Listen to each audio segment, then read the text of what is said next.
Salut à tous, une fois de plus, c'est le frère Jack par la manifestation La Grâce de l'Oba, par l'enseignement de la thèse du Lasson.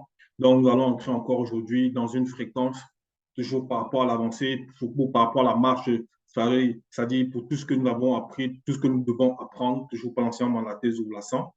Donc, déjà, n'oublions pas que Bible, c'est-à-dire qu'Allah Tambale, le rouleau authentique, la Bible authentique, sans erreur ni contradiction, est manifestée dans cette réalité du visible. Donc, nous allons aller ici sans plus tarder dans le livre de Wondia. Donc, Wondia, ce puissant patriarche, ce puissant Mutopeta Moudi de Loba, qu'il a honoré, qu'il a glorifié dans cette réalité. Il ne faut pas oublier que, bon, dans les Bibles classiques, dans ces fausses Bibles-là, dans ces torchons, ils l'ont appelé sous le nom soi-disant d'Ésaïe, mais son véritable nom, c'est Wondia, qui veut dire la liberté.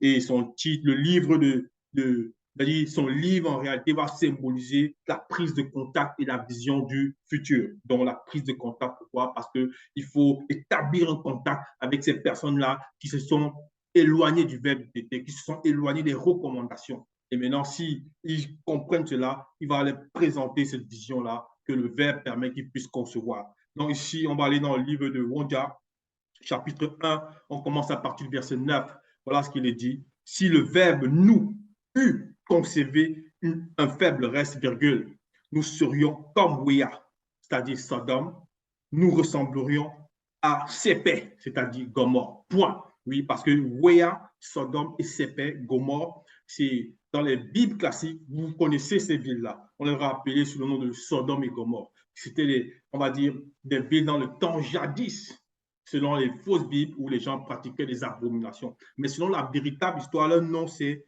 Wea et Sépè. Et là aussi, puisqu'on sait que les Bibles trafiquées, ces fausses Bibles-là, ils ont essayé de copier, plagier l'histoire du peuple noir. Néanmoins, à cette époque, dans l'Ouest ancestral, il y avait des non-initiés qui pratiquaient beaucoup d'abominations. Ils ont pratiqué beaucoup de vices et ils ont été châtiés pour cela. Et il y a eu de nombreux châtiments. C'est pour ça qu'ici, il dit, si le verbe nous eut conserver un faible reste. Donc, le faible reste, ça veut dire quoi? Parce qu'il y a eu beaucoup de manifestations, de châtiments par rapport au peuple là, dans le peuple noir ici, les non-initiés qui n'acceptaient pas la vérité, puisqu'il y a eu toujours les initiés à cette époque-là, puisque Wondia lui-même, lorsqu'il parle là, c'est quelqu'un qui était soumis au verbe du détail, il y avait des initiés. Mais là, il dit, si le verbe de l'Oba ne nous eût conservé un faible reste, nous serions comme Wea Sodome, nous ressemblions à Sépè, Gomorre, parce que le verbe a châtié. Il y a beaucoup qui sont morts dans le châtiment, dans les différentes manifestations du verbe de l'Oba. Mais malgré cela, il y a beaucoup qui ont continué, malgré les châtiments que d'autres ont pu recevoir, ça ne leur a pas servi de leçon. Donc ici, il vient maintenant, il dit qu'il y a un reste, néanmoins que le verbe a conservé. Il dit, parce qu'il y a la manifestation de la grâce d'été qui s'est manifestée. Nous serions comme Wea, nous ressemblons à ces pères, parce que ces villes-là ont été complètement éradiquées. C'est-à-dire que le châtiment qui s'est abattu, c'était une purification, donc par le feu. C'était une purification, elles ont été complètement détruites. C'est ça qu'il veut donner ici comme exemple en comparant à l'époque où il est en train de parler aux gens qui sont en train de vivre ces choses-là, ces fréquences-là. Mais ce qu'on doit pas oublier, c'est que ce puissant patriarche-là, il dit ici vision du futur, parce que dans ses phrases, dans ses paroles, elles vont transpercer les fréquences, elles vont transpercer le temps, donc par rapport au futur. Verset 10, écoutez, Moutate dit, donc l'entité qui guide et introduit les initiés, chef non initié, donc il s'adresse ici au chef non initié, il dit, écoutez, Moutate dit, les chefs non initiés ici, à son époque, il y avait on m'a dit, il y avait des rois non initiés, il y avait des chefs non initiés en fonction de l'endroit, en fonction des lieux. Il y avait beaucoup qui ne respectaient pas la loi, donc qui pratiquaient des alliances avec d'autres peuples, alors que le verbe leur avait interdit cela. Et ils mariaient les filles avec d'autres peuples, ainsi de suite. Ils faisaient beaucoup de choses qui n'allaient pas selon le verbe. Ils allaient à l'encontre du verbe de l'Oba dans leurs manifestations, dans leur comportement. Donc ici, on s'adresse à eux parce que si ces personnes-là sont redressées, si ces personnes-là reviennent au verbe, et évidemment, ils vont faire voter, bon, on va dire comme ça, puisque à l'époque, les rois n'ont pas besoin de faire voter les lois.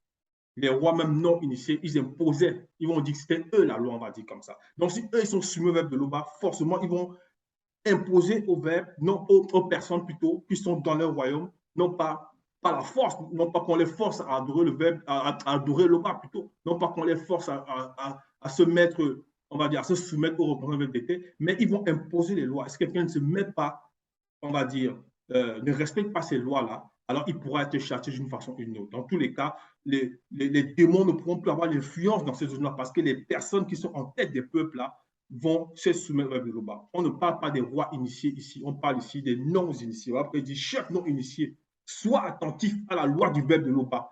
Peuple non initié.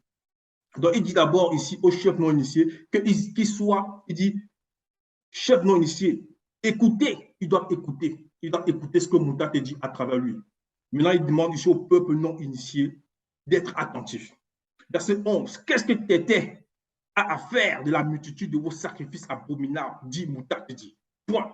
Donc, il pose la question à ces personnes-là. Est-ce que l'Oba, qu'est-ce qu'il a fait de leur sacrifice abominable? Parce qu'il dit ici que c'est une abomination, le sacrifice que ces personnes-là peuvent manifester, que ces non-initiés, même en cette époque, continuent de manifester. Donc, la suite dit, Tété ne prend point plaisir au sang des taureaux, des brebis, des boucs et de tout autre animal. Point. Donc, après avoir demandé à ce peuple non initié, après avoir demandé à ces rois-là, à ces chefs non initiés-là, d'être attentifs, d'écouter ce que Moutate dit, par lui déclare. Il a dit ici que était dans l'Oba, qui vit hors de toute réalité, unique créateur, vrai et véritable, ne prend point plaisir au sang des taureaux. Parce que lorsque tu vas aller à ta fausse assemblée, ou bien tu vas aller dans ton village, ton oncle ou ton grand-père, bref, peu importe la personne qui te dira, tiens, va sacrifier tes chefs, tu vas réussir ton examen. Non, tiens, va égorger 15 poulets, va égorger même un poulet. Il te dit, et tu vas verser le sang. Non, va boire le sang, va faire ceci.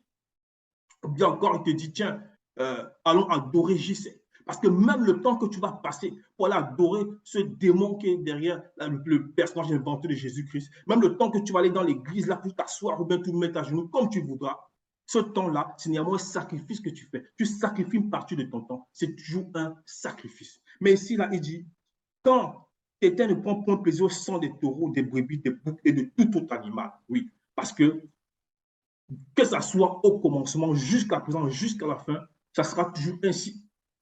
Donc, on va voir la suite parce qu'il faut comprendre ces choses-là.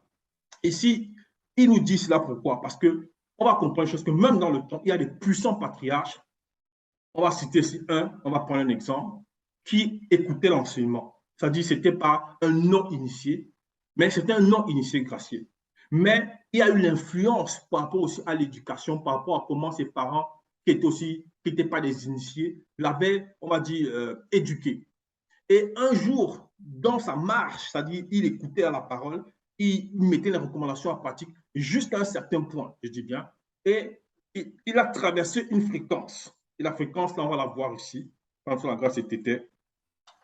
On va aller ici dans le livre de Mouka Sedi, donc toujours dans Bible, Kalakambale, Mouka Sedi ici, qui va représenter juge. On va aller dans Mouka Sedi, chapitre 11. Mouka Sedi, chapitre 11, on va lire ici à partir du verset 16. Donc, dans les Bibles classiques, vous l'avez appelé sur le nom de Gédéon, mais son véritable nom, c'est Koma. Voilà ce qu'il est dit. Koma alla donc préparer un agneau ainsi que des pains confectionnés avec 30 kilos de farine. Point. Pourquoi Koma alla faire cela? Parce que si vous comprenez, si vous voulez voir cette histoire, vous allez commander Bible Sédition Zoulasan. Vous allez vous commander Bible. C'est ça votre véritable histoire. Il dit, comment alors donc préparer un agneau ainsi que des pains confectionnés avec 30 kilos de farine point. Il mit la viande dans une corbeille et le jus dans un pot. Lorsqu'on dit préparer l'agneau, ça veut dire quoi? Ça veut dire qu'il allait égorger, faire égorger l'agneau. Il mit la viande dans une corbeille et le jus dans un pot. Il les apporta sous l'arbre sacré et les présenta au veilleur. Point. Dans le veilleur, c'est avec V majuscule. En gros, c'est une entité qui s'est manifestée dans la fréquence de Koma, dans une entité du grand temps des choses. Il s'est dit, tiens, mais comment je peux avoir ce long... Il va dire, il a la grâce, c'était une grâce extraordinaire. Ça démontre aussi du caractère que Koma pouvait avoir. Mais néanmoins, dans sa perturbation, il a osé présenter, soi-disant, une offrande à une entité qui est maintenant le grand temps des choses. Donc, qu'est-ce qui se passe dans la suite? Qu'est-ce qui se passe dans la suite? Verset 17, le verset lui dit 2 points. Tété ne prend point plaisir à ces sacrifices, car c'est une abomination. Point. Donc, remarquons qu'ici, que le verbe de l'Oba, donc par ce veilleur-là, a rejeté l'offrande, le sacrifice que cet homme-là, c'est-à-dire connu sous le nom de Koma, a manifesté à cette époque-là, à son temps, dans son présent. Donc, combien de fois pour les non-initiés, les gens qui ne sont pas soumis au verbe de l'OPA. Donc, peu importe qui peut être la personne, parce qu'un initié ne fera pas cela. Ici, Koma, il était encore, on va dire, un non-initié gracié. Donc, il avait encore des fréquences qui pouvaient le perturber.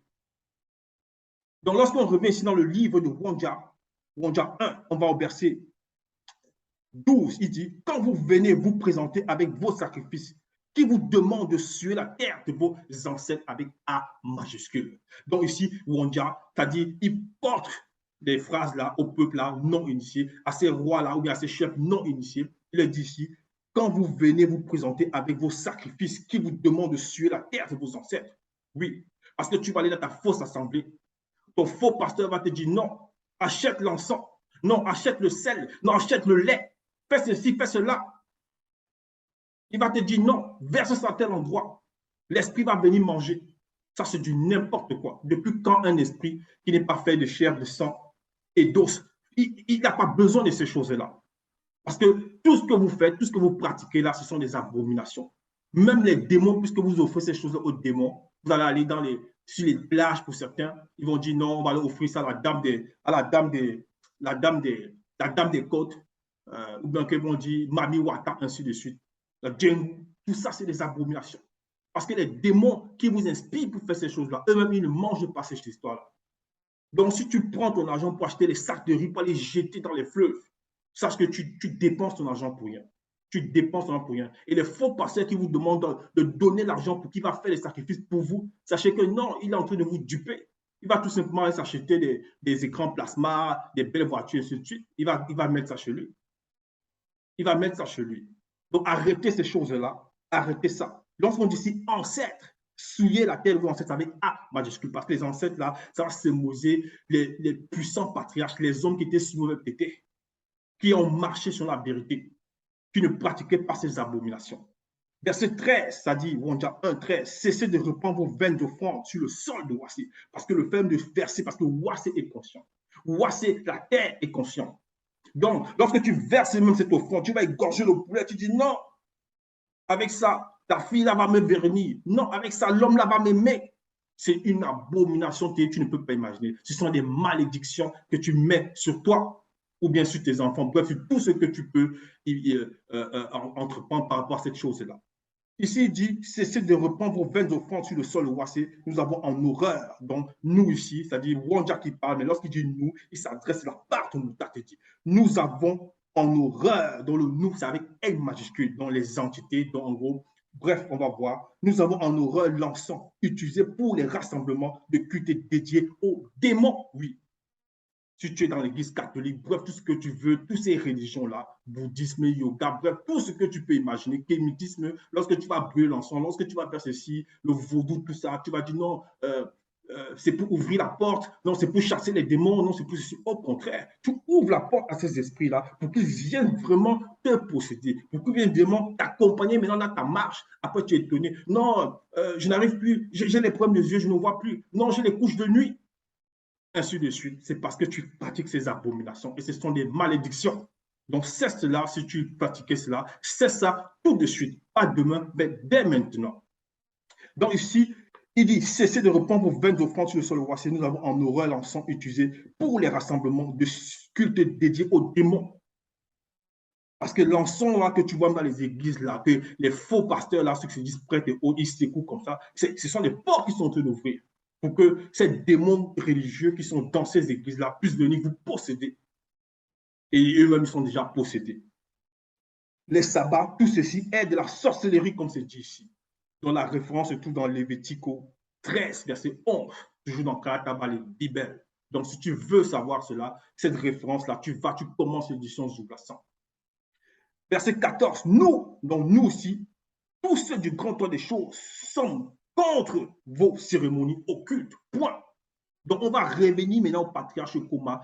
On a parlé, si c'était un homme qui a marché, c'est-à-dire qui avait la crainte du respect qui Dieu a été, jusqu'à l'instant là, avant qu'il ne pratique cette offrande-là. Donc, il avait cette porte-là qui était ouverte. Donc, il a pratiqué cette offrande parce qu'il était encore non initié, mais certes déjà gracié. On va voir ce qui s'est passé après que le veilleur lui a dit que non, ils ont en horreur cela. Ici, il dit ici, verset 18, on revient là. Moukas dit, 11, verset 18. Comme a fut saisi de peur, donc après que l'entité lui a parlé, il a tremblé. On dit saisi de peur, donc la peur l'a saisi. La peur l'a saisi. Il a dit, hé, qu'est-ce que je viens de faire? C'est terrible. Verset 19, aussitôt le veilleur étendit la main, donc avec V majuscule, et avec l'extrémité d'un bâton sacré qu'il tenait, il toucha la viande et les pains. Le feu jaillit du rocher et brûla la viande et les pains. Ainsi, le veilleur disparut. C'est-à-dire que cette entité-là, le veilleur-là, manifesté du grand des choses, il a brûlé ces choses-là. Maintenant, il faut comprendre une chose ici, c'est que ce veilleur-là, il n'est pas étonné, il n'est pas surpris de ce qui s'est passé parce que avant de se manifester dans le présent de coma ici, il avait déjà vu cette scène.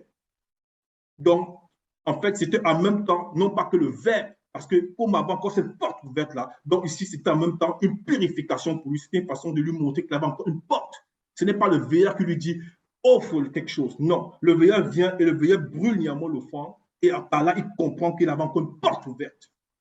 Donc, si tu t'assois encore devant tes télévisions des heures et des heures à scruter, à voir soi-disant des influenceuses, ainsi de suite, comment elles se dépravent, tu passes des heures, des journées, à envoyer des tweets, bref, tout ça, derrière une personne qui est soi-disant pour toi ton idole, sache que tu es en train de pratiquer des sacrifices, ce sont des abominations, c'est aux idoles, aux démons que les personnes apportent cela. L'aube n'a pas besoin de toutes ces choses. Donc ici, tu comprends, on revient ici dans Ewonja 1, on continue verset 15. Quand vous étendez vos mains, le verbe était ne vous écoute point. Quand vous multipliez les prières, il ne les reçoit point. Vos mains sont pleines de sang. Oui, tu vas aller dans les églises, tu vas crier, tu vas frapper les murs, pam, pam, pam, les pieds, tu vas crier, tu vas chanter. Il y en a même d'autres là qu'on a vu dernièrement. Elles se mettent carrément presque, je ne dis pas nu, mais presque nu, c'est-à-dire à découvert, avec elles vont chanter avec les sous-vêtements en plein, soi-disant, pleine église, soi-disant. Et les faux pasteurs sont là, ils dansent avec elles. Voilà, c'est ça. Voilà les sacrifices que vous apportez. On voit les démons qui sont là, on voit les consciences qui vous alimentent. Et il faut arrêter toutes ces choses-là, revenir à la source, revenir à l'enseignant véritable, je vous la sens.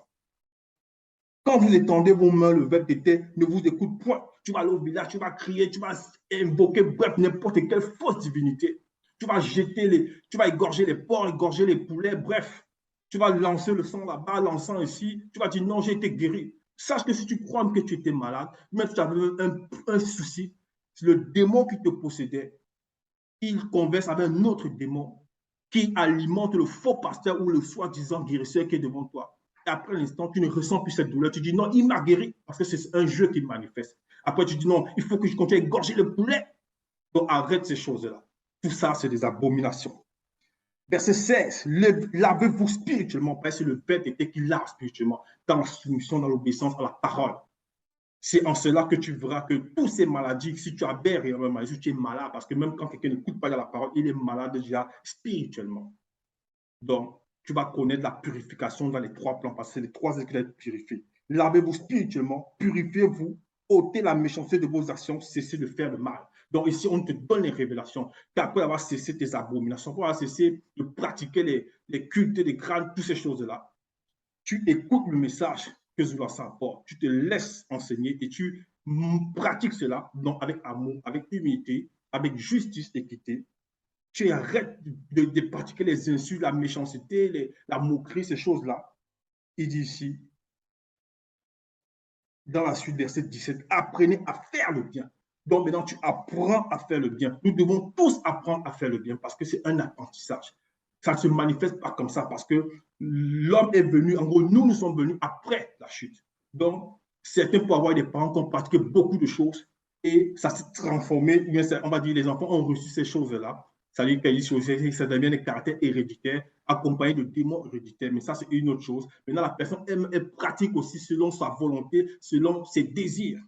Et là, il dit ici, apprenez à faire le bien. Donc, il ne faut pas dire que non, mais comment cette fille-là, elle a fait pour arrêter de porter les faux cheveux, les perruques. Non, je n'aurais pas la force. Ou bien tu viens, tu dis non, mais je fume depuis des années, mais comment je peux arrêter? Je ne peux pas arrêter la cigarette comme celui-là, je ne peux pas.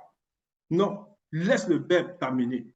Donc tu apprends, tu laisses le verbe t'amener, t'enseigner comment arrêter ces choses. Non pas qu'il y ait un procédé, c'est le verbe qui sait. Il sait ce qui va toucher. Il sait ce qui va toucher par rapport à ce que aussi tu vas manifester. Et tu verras que blah, tu vas cesser la cigarette. Non pas dans une semaine, non pas dans 20 semaines, comme certains disent, non, arrête, prends 3 bâtons aujourd'hui, demain tu prends 2, après demain tu prends 1, ainsi de suite. Non. C'est d'un coup, blah, ça se passe comme ça.